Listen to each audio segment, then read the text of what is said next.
阿綠的父親突然醒來，開始咳嗽。我的思念到此中斷。我用衛生紙替他把痰弄掉，用毛巾抹掉他額頭的汗。要喝水嗎？我問。他輕輕點一點頭。我從小玻璃水瓶倒了一點水，慢慢餵他喝。喝水時，他的乾燥嘴唇在顫抖，喉嚨微微抽搐。他把水瓶中的溫開水全部喝光。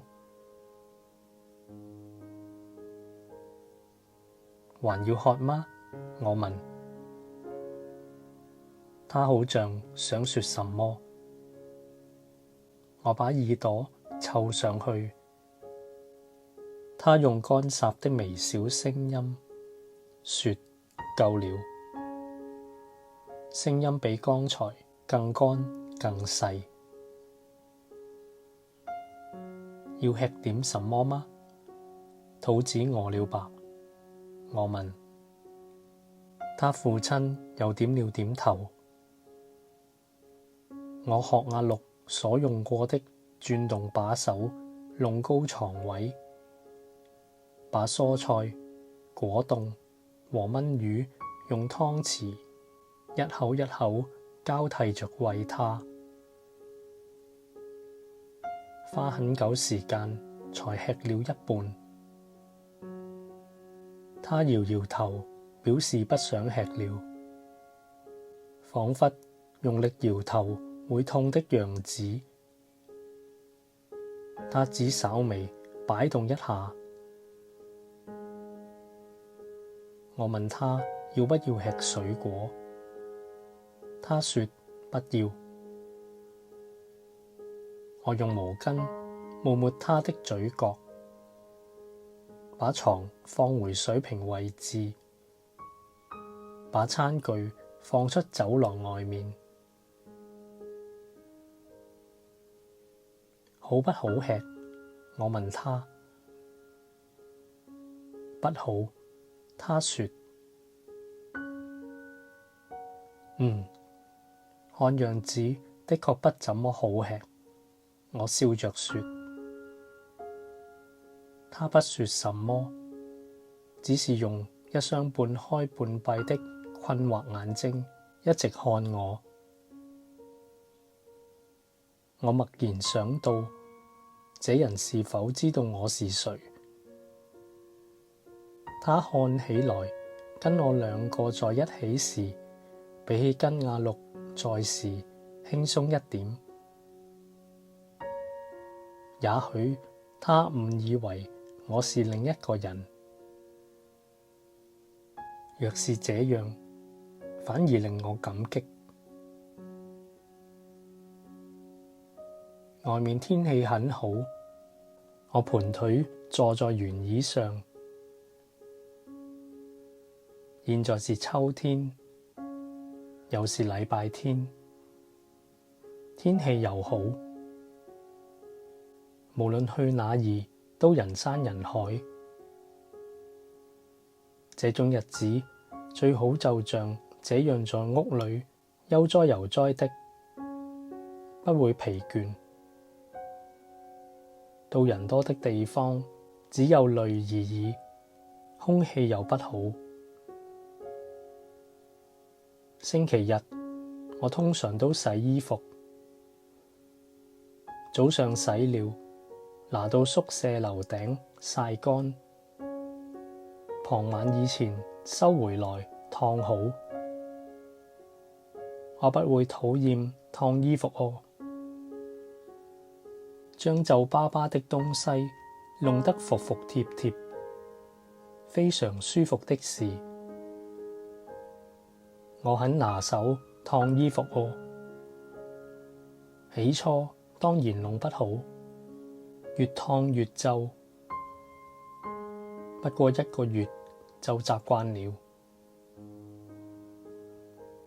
所以星期天是我洗衣和燙衣的日子。今天不能了，好可惜，這是絕佳的洗衣好天氣。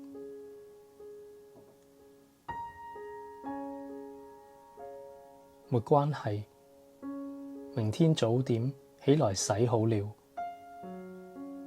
不必在意什麼。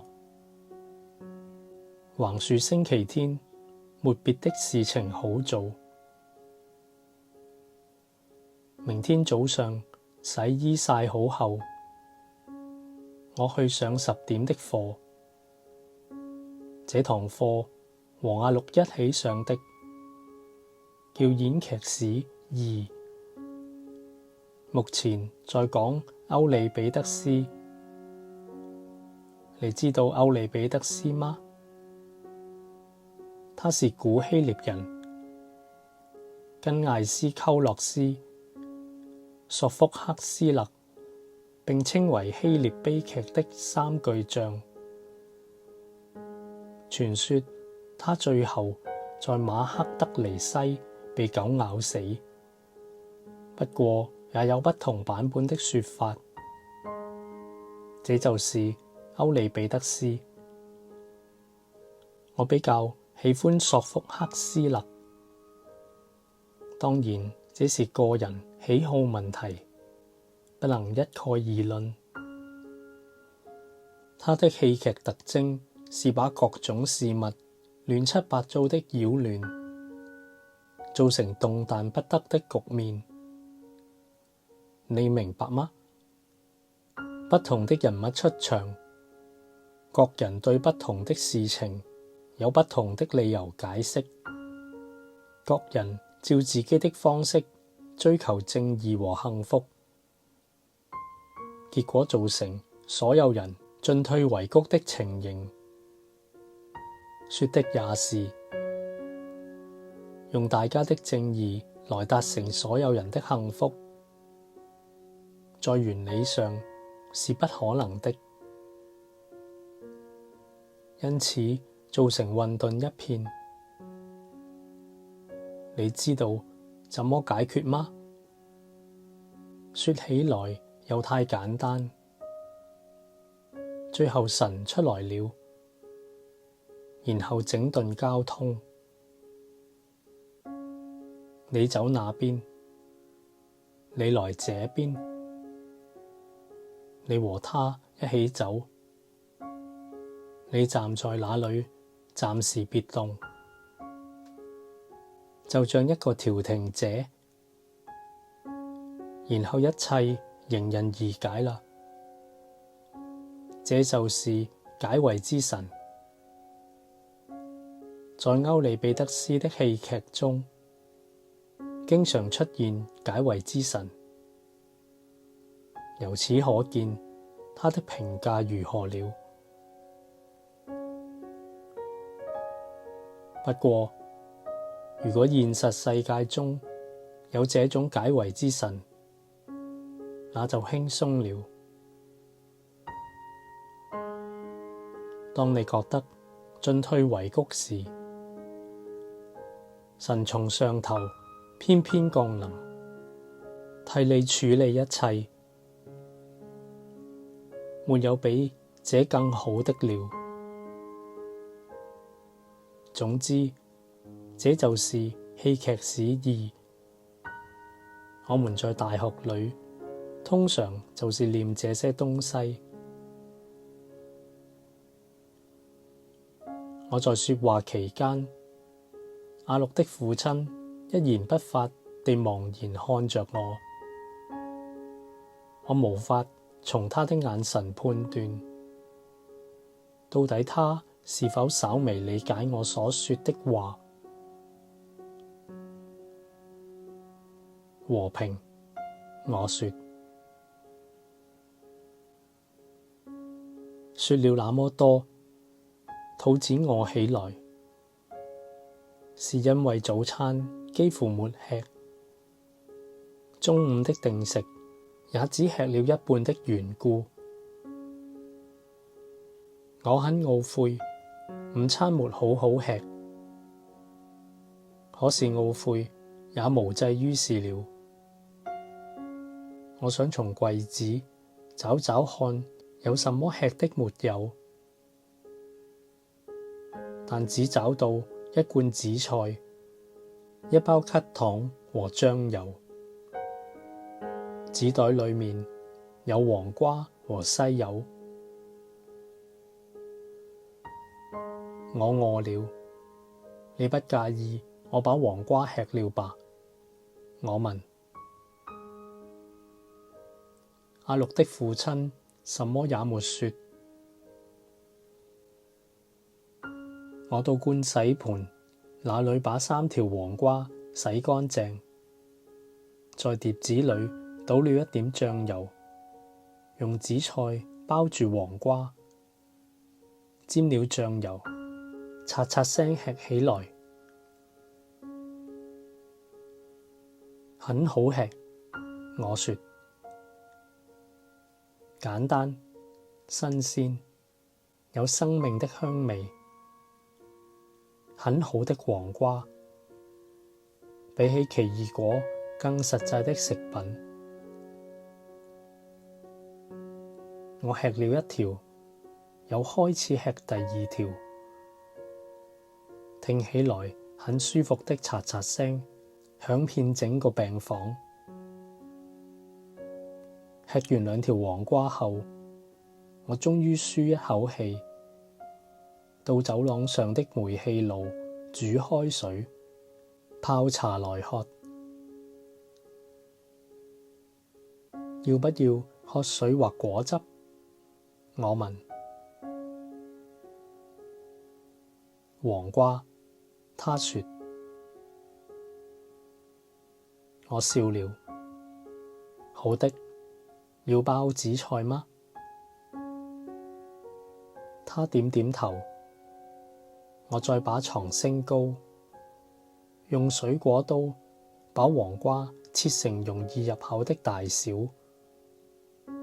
包上紫菜，沾了醬油，插在牙籤上，放進他口裡。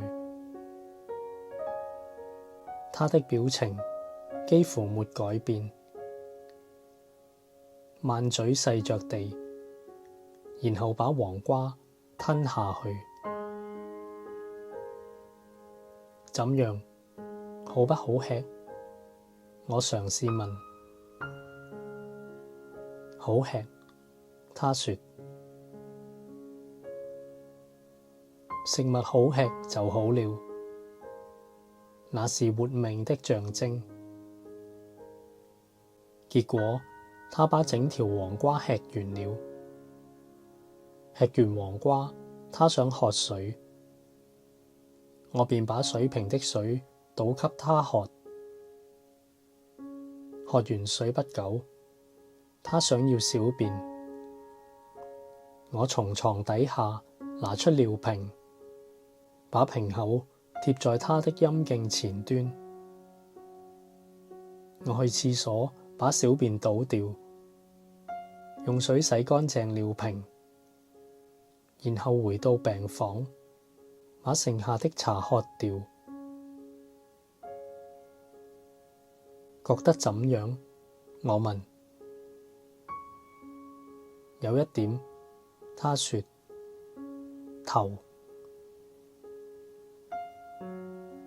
頭有一點痛是嗎？他皺起眉頭，似乎表示是的意思。剛做過手術，沒法子。我沒動過手術，不太清楚怎麼個痛法。車票，他說。車票？什麼車票？小綠，他說。車票。我不明白他的意思，只好沉默。他也沉默片刻，然後說：拜託。他睜大眼睛注視我的臉，看來他是想向我傳達什麼，但我猜不着內容是什麼。上野，他說：小鹿，上野車站嗎？他點點頭。車票，小鹿，拜託，上野車站。我嘗試整理句子，可是完全不懂什麼意思。我以為多半是他意識混濁，思緒錯亂了。然而他的眼神遠比剛才堅定得多。他伸出沒有點滴針插住的手，這樣做似乎很花氣力。他的手在空中顫抖。我站起來，握住他那皺巴巴的手。他柔弱地回握我的手，重複說：拜託。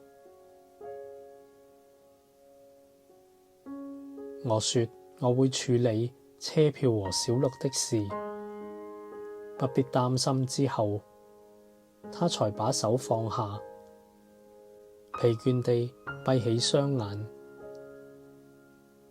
然後發出寒聲睡着了。我確定他沒死之後，出到外面煮開水，又再泡茶來喝，然後察覺自己對這個即將死去的瘦小男人產生好感起來。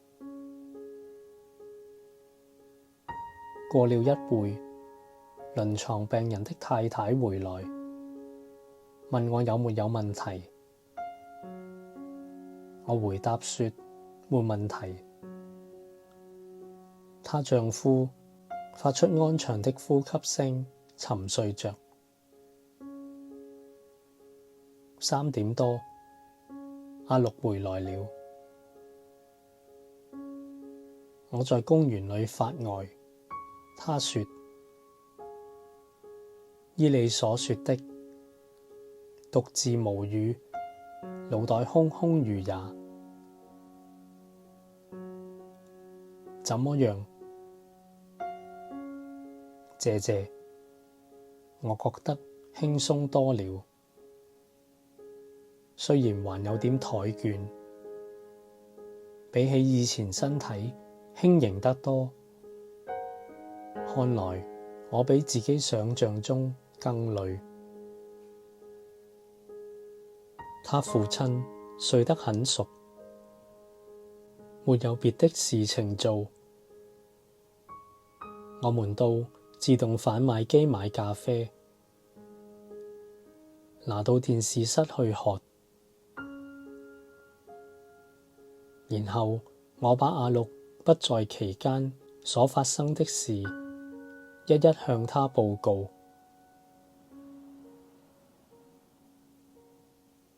包括他父親睡醒後把剩下的午餐吃了一半，見我啃黃瓜，他也吃了一條，小便之後睡覺等等細節。道邊，你好厲害，阿鹿欽佩地說。他不肯吃東西，大家費煞苦心都勸不了，而你居然使他連黃瓜也吃了，難以置信。我也不知道為什麼，可能是我吃黃瓜吃得津津有味的關係吧。我說，還是因為你擁有某種使人輕鬆下來的能力？怎會呢？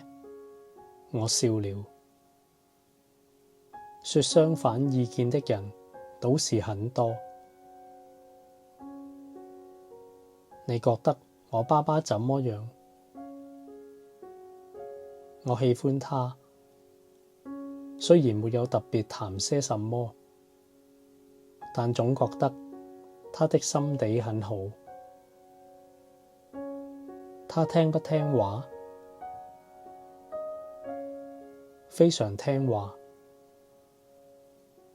可是一個星期以前很糟糕。阿六搖搖頭，腦筋有點反常，大發脾氣，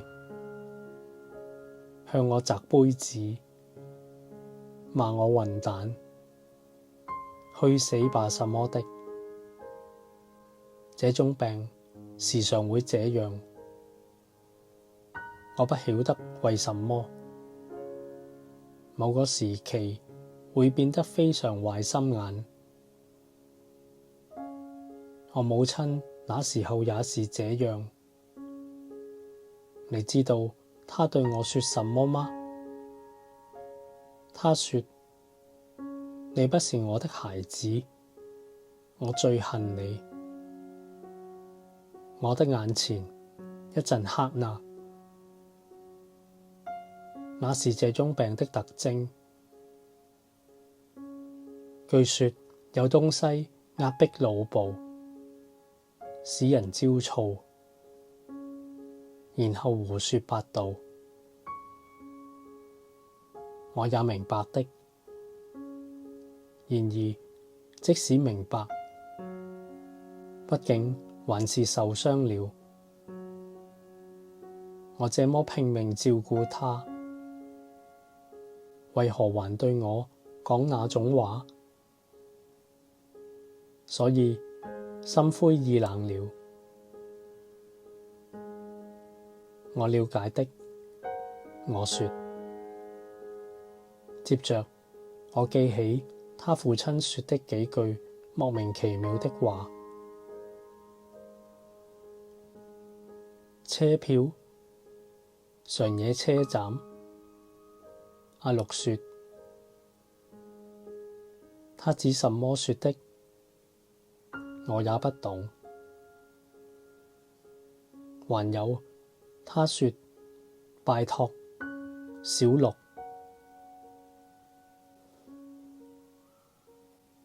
是不是拜託你照顧我的意思？可能是想叫你到上野車站買車票也說不定。我說。總之，這4個詞語的次序亂七八糟的，意義不明。上野車站令你想起什麼？上野車站，阿六沉思。提起上野車站，令我想起自己2度離家出走的事。小學3年級和5年級的時候，我都從上野搭電車去福島。我從出納台拿的錢，不知為何事生氣了，只知為了洩憤才出走的。我伯娘住在福島，因我相當喜歡她，所以就去找她了。後來爸爸到福島把我帶回去，我們父女搭電車，在車上吃着便當飯盒，回到上野。那段時間，爸爸斷斷續續地告訴我許多往事。譬如關東大地震的事、戰爭的事、我出生時的事之類，都是平常不太談的事。回心一想，我和爸爸私下好好聊天，大概只有那個時候了。你相信嗎？關東大地震發生的時候，爸爸人在東京的最中心地帶，居然沒察覺有地震呢？不可能的，我啞然。那是千真萬確的事。當時爸爸踏着一部腳踏拖車，在小石村一帶走着，據說毫無知覺。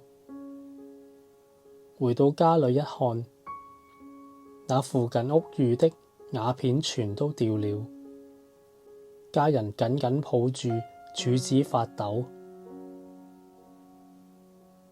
於是爸爸不明就裡問：到底你們搞什麼鬼？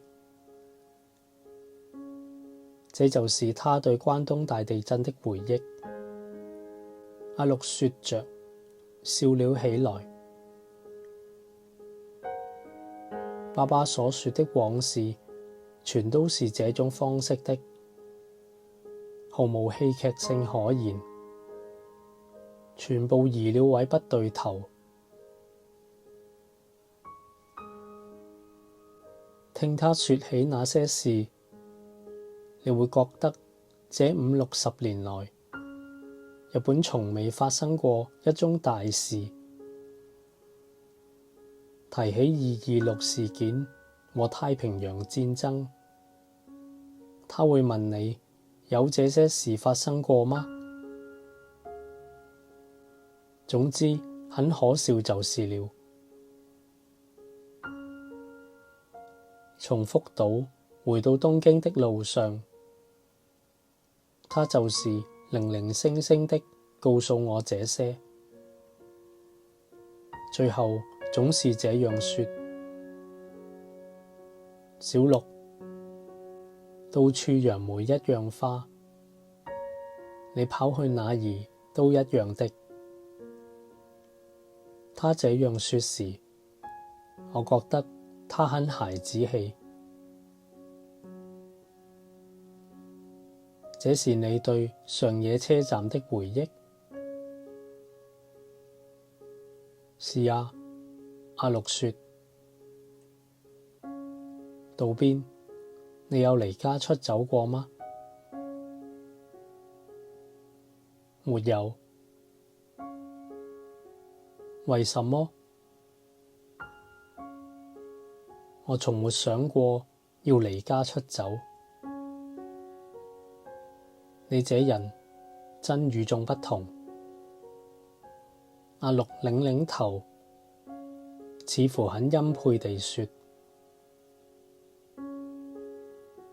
是嗎？我說。總之，我想我爸爸想說的是拜託你照顧我。真的？真的哦，我憑直覺知道的。我對這種事很清楚。那你怎麼答他？我不明白他的意思，只好說：放心，阿陸和車票的事，我都會好好處理，沒問題。那你答應我爸爸，你會照顧我了？阿陸說着，用認真的表情凝視我的眼睛。不是的，我慌忙爭辯。當時我莫名其妙。放心，開玩笑的，我只是想作弄你一下。阿綠笑起來，你就可愛在這裏。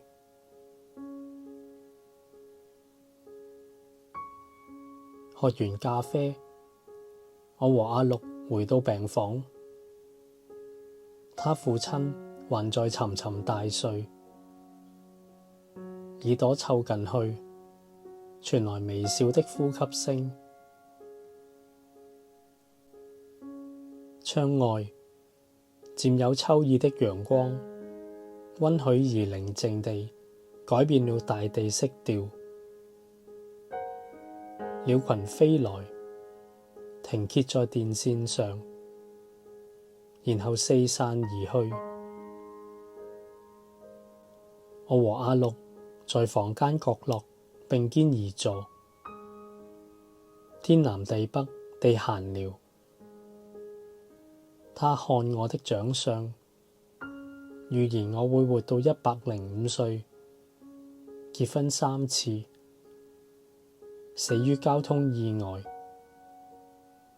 我說這樣的人生也不壞。4點多，父親睡醒了，阿綠在枕邊坐下，為他抹汗，餵他喝水，問他頭痛的情形。護士進來量體溫，檢查小便次數，確定點滴狀況。我坐在電視室看了一會足球轉播。我得走了。5點時，我說，然後轉向父親說明，待會我必須去做兼職，從6點至10點半之間，在新宿賣唱片。他的視線向着我，點一點頭。道邊，我現在不能貼切地表達什麼。總之，今天的事非常謝謝。阿綠在玄關大堂對我說，我並沒有做什麼。我說，不過如果我能幫得上忙的話，下星期也會來。我也想再見令尊一次。真的？反正我在宿舍也無所事事，到這裏來還有黃瓜可吃。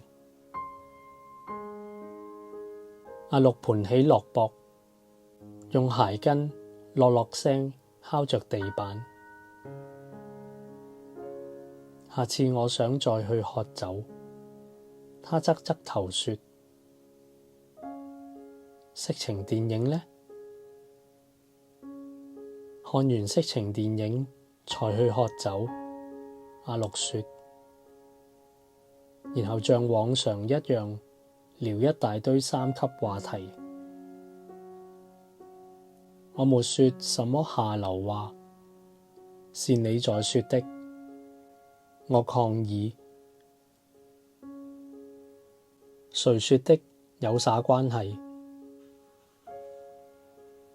總之，我們一邊談那種事，一邊喝酒，喝得酩酊大醉，抱在一起睡大覺。接下去的事，大致上可以想象得到。我嘆息。我說我想幹那回事，而你拒絕，對不對？唔行，他說。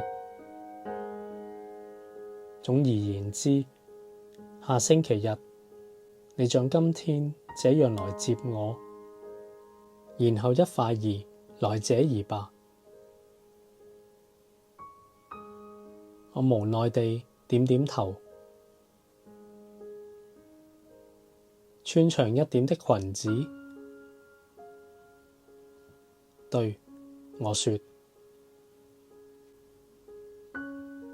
隔週的星期日，結果我並沒有去醫院，因為阿綠的父親在星期五早上去世了。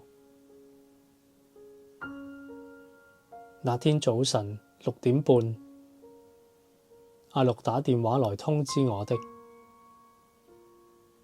通知我有電話找我的鐘聲響起。我在睡衣外面披一件開襟毛衣去接聽。冷冷的雨聲無聲無息地下着。阿綠用平靜而細微的聲音說：家父剛剛去世了。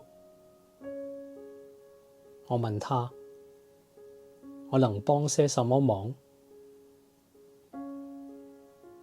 謝謝，不要緊。阿綠說：我們已經習慣辦喪事了，只想通知你一聲。他發出一聲嘆息。不要參加喪禮，我不喜歡那個，我不想在那種場面和你見面。我懂，我說。真的帶我去看色情電影？當然，我要很舊3級那種哦。我會慢慢物色的。好，我會跟你聯絡。說完，阿綠掛斷電話。可是那次過後1星期，他都沒有任何聯絡。在大學的課室見不到他，他也沒打電話給我。每當回到宿舍之際，我都留意看看是否有人留字條傳話給我，可是沒有任何電話是打給我的。某一晚，為了實行對阿綠的諾言，我一面想他，一面手淫。然而總是不能成事，沒法子，途中改為上直子。可是這次連直子的形象也不太有幫助，因此覺得意興闌珊，只好作罷。然後喝了威士忌，刷牙睡覺。